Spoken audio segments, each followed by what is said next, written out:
Oh, so that's the deal with Gavin Williamson. I didn't even know they had that category on Pornhub. Hi, boys and girls, and welcome to a brand new episode of the Trudy Lite Chat Show. I'm sure you'll remember Michael Truman, the Tory MP, former Tory MP, who was a guest on my show before he got sent to prison, obviously. You've always portrayed yourself as a man of the people, a beacon of integrity. That's me. Integrity, upright, honest, sincere, probity, they're my middle names. But your middle name's Jeffrey. And my watchwords, then. I'm a man of the people, not at all out of touch, just a solid citizen, a bit like your viewers. Oh, God, no. They're a bunch of weirdos. Well, now the Tories are queuing up to be guests. And the one who paid the most, the one who was at the front of the queue, is today's guest, Adam Smith. Thank you, Trudy.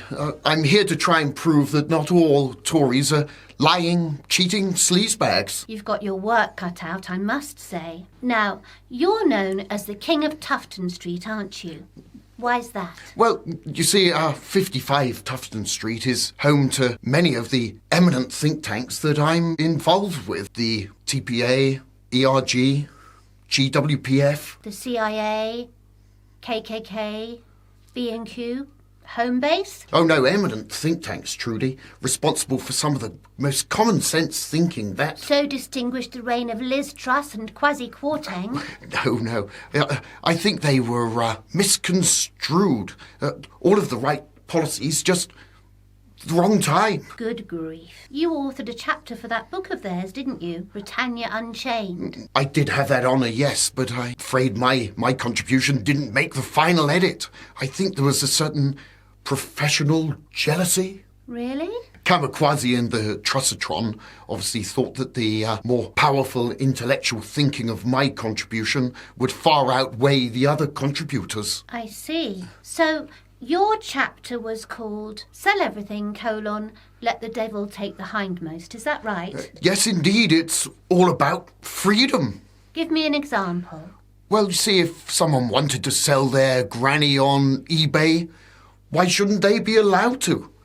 Everything should be for sale as far as I'm concerned. You say people should be able to sell their kidneys and eyes and their children, yes? Now, as you're aware, a number of us co-authored every chapter. Except you just this minute told me that your chapter, Sell Everything, etc., was entirely your work. You're mischaracterising what I said, taking it completely out of context. But we are literally still sitting in the context of where it was said. I'm glad you see it my way. The thrust of the argument is economic.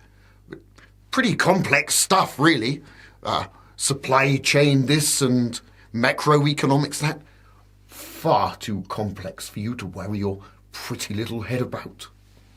I did read it, Adam, and I could see it was a regurgitation of the discredited socio-economic construct known as trickle-down economics. Oh, well done you. Or, as this most debunked of all economic theories is alternatively known, the horse and sparrow theory. And would you like to explain to my millions of viewers all over the world and elsewhere why it's called that? Well, yes, you see, Trudy, if there's a surfeit of oats, some of the oats will pass through the horse for the sparrow to eat. That's much too hard for me to understand, mister. What exactly are you driving at? Well, you see, if the rich have got so much money, some of the champagne in their coupes will trickle down to the glasses at the bottom of the pyramid. Like the oats passing through the horse? Exactly. In other words, you want poor people to eat horse crap. Only if they can afford it. Is Adam Smith even your real name?